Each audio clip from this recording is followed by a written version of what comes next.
My name is Avi Loeb. I'm the Frank B. Bird Junior Professor of Science at Harvard University, the chair of the Astronomy Department at Harvard, and the director of the Institute for Theory and Computation here. This is my story. I was born in 1962 in a small village in Israel called Beit Hanan, about 20 minutes drive from Tel Aviv. Back then, in the 60s, we didn't have TVs.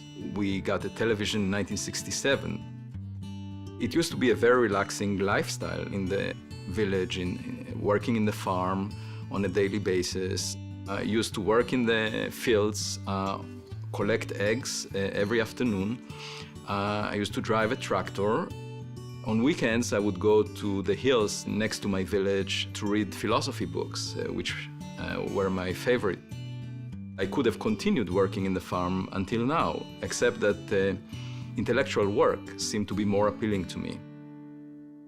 Around 1979, the Israeli Defense Forces decided to develop a new program called Talpiot, aiming to recruit the very best minds to research-related work for the defense of the country of Israel. I was fortunate to be able to apply to an elite program that selects 20 to 30 people every year out of thousands that are recruited. They invited me to join the program, to be one out of these 25 people. That was very interesting and very challenging, being in an elite group of bright young physicists and competing with them. So we started training. We parachuted, we drove tanks, we went to the Navy, we did all of the Army training, and at the same time we finished the first degree in physics and math. We studied at the Hebrew University in Jerusalem, wearing uniform and being taught by the best professors at the university. That was an unusual experience to come from military training straight to the classroom. I was studying on campus while wearing the Air Force uniform. We had the paratrooper symbol on our chest and officer marks on our shoulders. And that made us unique, sort of like penguins walking on ice, very distinct from the background. In 1983, I received a bachelor's degree in physics and mathematics from the Hebrew University. And I liked physics so much that I wanted to pursue research rather than technology development, applied physics.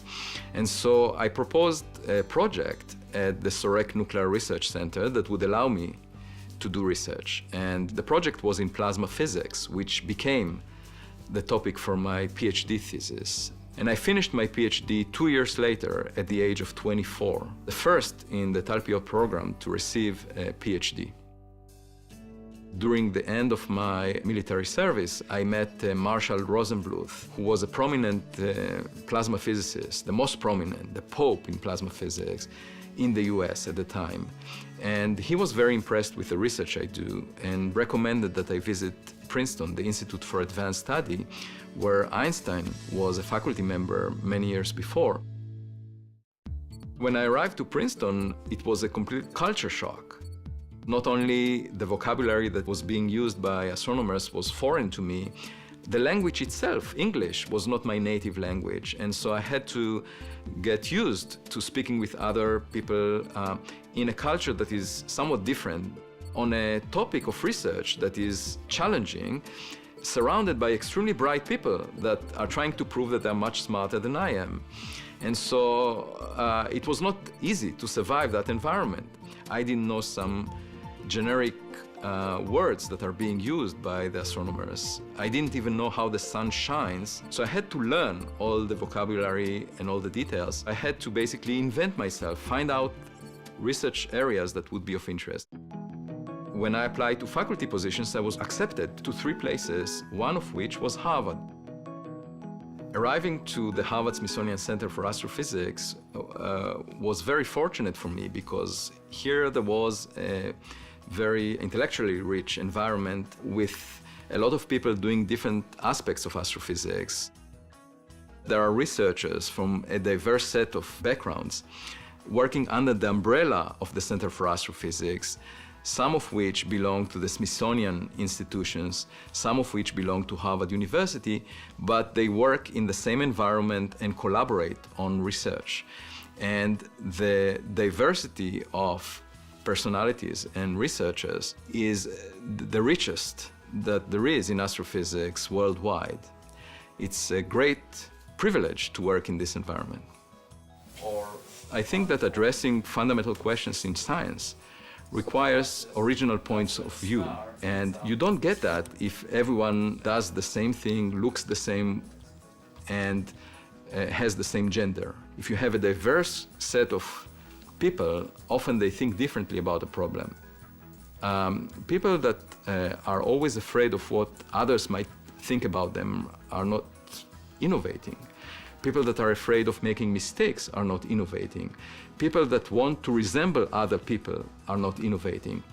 And so I'm trying to create around me an environment that tolerates mistakes, tolerates ideas that are out of the box, that are not in the same framework as other people have defined.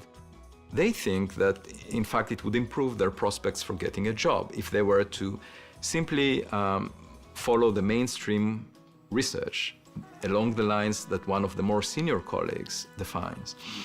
And one of my main goals is to persuade them otherwise. Because the innovation of the future will come from the young people of today.